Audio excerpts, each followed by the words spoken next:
আসসালামু আলাইকুম, কেমন আছেন সবাই? আশা করি অনেক ভালো আছেন। টাইটেল এবং থাম্বনেল দেখে অলরেডি আপনারা বুঝতে পেরেছেন যে আমরা কি করতে চলেছি। হ্যাঁ গাইস, আজকে আমরা বাবড়ে চুল রাখার জন্য প্রস্তুতি নিয়েছি। তো আমার এই ক্লায়েন্টটা সে বাবড়ি চুল রাখতে চায়। বাবড়ি চুল রাখার নিয়ম আগা মাথা সবই একই সাইজে থাকতে হবে। তো আমরা তার চুলটাকে আজকে সাইজ করে দেব। সে বাবড়ি চুল রাখবে, আজকে আমরা চুলটা সাইজ করে দিব। ওই অনুযায়ী আস্তে আস্তে চুল যত বড় হবে তত বাবড়ির দিকে যাবে। তো গাইস, যারা নতুন হয়ে আছেন এখন আমাদের চ্যানেলটি সাবস্ক্রাইব করেননি, চ্যানেলটি দ্রুত সাবস্ক্রাইব করে ভিডিওতে একটি লাইক করে পাশে থাকা বেল আইকনকে বাজিয়ে দিন। তো গাইস দেখছেন, আমরা প্রথমেই কাপড়টিকে পেঁচিয়ে নিয়ে চুলগুলো একদম মিডিল থেকে আমরা আলাদা করে নিয়ে দুই সাইড থেকে আমরা শীতে দিয়ে নিয়েছি।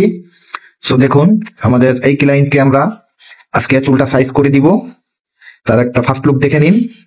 তো গাইস দেখছেন, সিজার এবং চিরুনি এই দুটোর সাহায্যে আমরা চুলটাকে সাইজ করব। তো প্রথমে কানের উপর থেকে আমরা চিরুনি এবং কাঁচির সাহায্যে অল্প অল্প করে চুল সেটে নিব, আগাগুলো হালকা করে মেরে নেব। তো তারপর সামনের কলির সামনের রাউন্ডটাকে চুল চিরুনি দিয়ে আঁচড়িয়ে চিরুনি দিয়ে চেপে ধরতে হবে। ধরে ডান হাত দিয়ে সিজার দিয়ে সে চুলগুলোকে সাইজ করে দিতে হবে। তো দেখতেই পাচ্ছেন আমাদের অপর সাইড কানের গোড়াটাকেও আমরা একবারে কানের গোড়া থেকে আমরা চুলটাকেও সাইজ করে দিয়ে পুরো রাউন্ডটাকে আমরা হালকা করে কেটে নিব। তো ধীরে ধীরে আমাদের রাউন্ড কাটাটাও দেখুন কমপ্লিট হয়ে গেল। তো তারপর দেখছেন অপর সাইডেও আমরা সেই একই প্রসেসে কানের উপর থেকে হালকা করে চুল আমরা এলোমেলো যে চুলগুলা রয়েছে সেগুলোকে সাইজ করে নেব। কলিটাকে হালকা পাতলা করে নিচ্ছি। তো তারপর একই প্রসেসে চিরুনি এবং কাঁচি দিয়ে চিপের সামনের রাউন্ডটাকেও আমরা কেটে দিলাম, সাইজ করে দিলাম। তারপর কানের গোড়া থেকে ঘুরিয়ে আমরা বাম সাইডের রাউন্ডটাকেও কেটে দিব। একই প্রসেসে আমরা দেখুন এই চুলগুলাকে হালকা করে আমরা সাইজ করে দিচ্ছি। বাবরি চুল রাখার নিয়ম আপনার চারি সাইডের থেকেই একই সিস্টেমে থাকবে, একই সাইজেই থাকবে।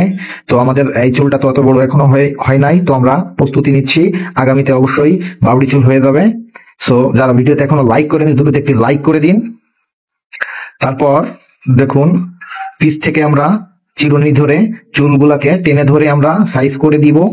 একদম পিছ থেকে আমরা পিছের রাউন্ডটাকে আমরা একদম সমানভাবে স্কোয়ার করে দিব। তারপর এই পিছ থেকে আমরা অল্প অল্প করে চুল চিরুনির সাহায্যে তুলে ধরে ধরে আমরা হালকা করে আগাগুলো কেটে নিব। এভাবে আমরা পুরো মাথার চুলগুলোকে হালকা হালকা করে আমরা আগাগুলো সেটে নিব। তো বুঝতেই পেরেছেন গাইস, ভিডিওটি একটু লং হতে পারে, ভিডিওটি কেউ স্কিপ করবেন না। এক ভিডিওতে আপনি জানতে পারবেন বড় চুল লম্বা চুল কিভাবে সাইজ করতে হয়। গাইস দেখছেন আমাদের এই ক্লায়েন্ট, আগামী দিনে তার একটা ভিডিও নিয়ে আসবো। তো তারপর বেলেট খুর নিয়েছি, নিয়ে কপালের সামনের রাউন্ডটাকে আমরা সাইজ করে চিপের সামনের রাউন্ডটাকেও আমরা সুন্দরভাবে চেঁচে দিচ্ছি। তো দেখুন, সবসময় এই খুরটি ব্যবহার করতে গেলে আপনার বাম হাতের ফিঙ্গারটি খুবই প্রয়োজন। বাম হাতের ফিঙ্গার দিয়ে সবসময় অপর সাইড থেকে চামড়াটাকে টেনে টেনে ধরে রাখতে হবে, তাহলে আপনার কাটার সম্ভাবনা কম থাকবে।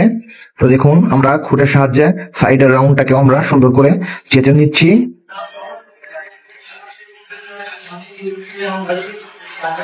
তারপর অপর সাইডের কপালের সামনের রাউন্ডটাকেও আমরা চেঁচে নিলাম। একই সিস্টেমে আমরা চিপের সামনের রাউন্ডটাকেও আমরা চেঁচে নিচ্ছি খুরের সাহায্যে। বাম হাতের ফিঙ্গার দেখুন কিভাবে অপর সাইড থেকে টেনে ধরতে হয়। সবসময় চামড়া টান টান করে ধরতে হবে বাম হাত দিয়ে, তাহলে আপনার কাটার সম্ভাবনা কম থাকবে। একই সিস্টেমে আমরা চারি সাইড থেকে পুরো রাউন্ডটাকে আমরা চেঁচে নিব স্কোয়ার করে। তারপর দেখুন কলির উপর থেকে যে ছোট বড় দুটো একটা চুল ছিল সেগুলোকেও আমরা সাইজ করে দিচ্ছি। তারপর পিছ থেকে আমরা একদম সমানভাবে যে পর্যন্ত কেটেছিলাম তার নিচ থেকে আমরা সুন্দরভাবে আমরা এই খুরের সাহায্যে নিচ থেকে আমরা চেঁচে দিব। দেখুন আমাদের সাইডের রাউন্ড কাটা চাচা কমপ্লিট। এখন একটা লুক দেখে নিন।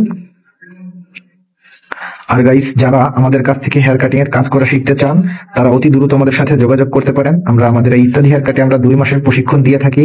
2 মাসে আপনি একজন প্রফেশনাল বারবার হতে পারবেন।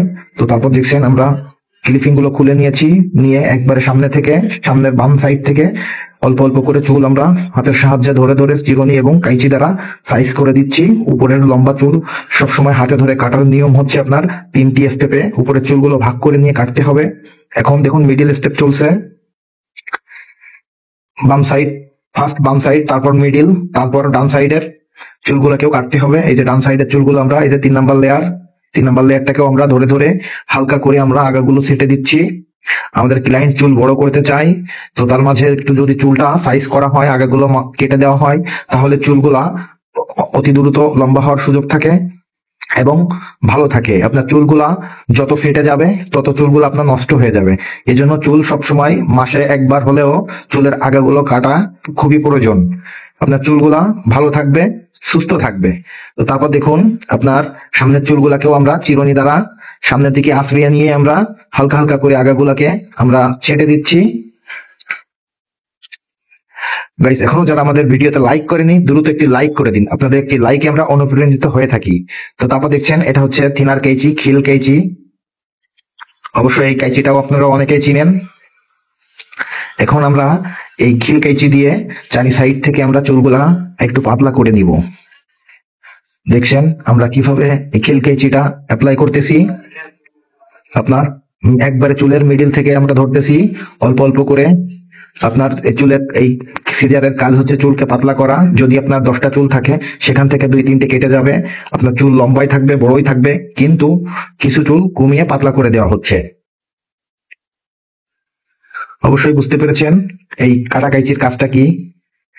তো তারপর দেখছেন খুর এবং একটি চিরুনি আমরা নিয়ে নিয়েছি। নিয়ে আবার ওই চুলের উপর থেকে আমরা হালকা করে আমরা অবাঞ্ছিত যে পশম রয়েছে, চুলগুলা রয়েছে, সেগুলোকে সাইজ করে দিলাম। এখন আপনারা লাস্ট লুকটা দেখবেন। আমাদের কাজটি কমপ্লিট হয়ে গেছে।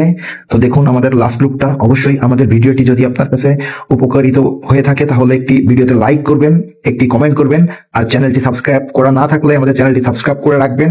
যারা নতুন হেয়ার কাটিং এর কাজ করা শিখতে চান, তাদের জন্য আমাদের এই চ্যানেলে যে টিউটোরিয়াল ভিডিওগুলো আমরা আপলোড করে থাকি, সেগুলো খুবই হেল্পফুল। তো চাইলে আপনারা আমাদের এই টিউটোরিয়াল ভিডিওগুলো দেখতে পারেন, আপনাদের উপকার হবে। তো সবাই ভালো থাকবেন, সুস্থ থাকবেন।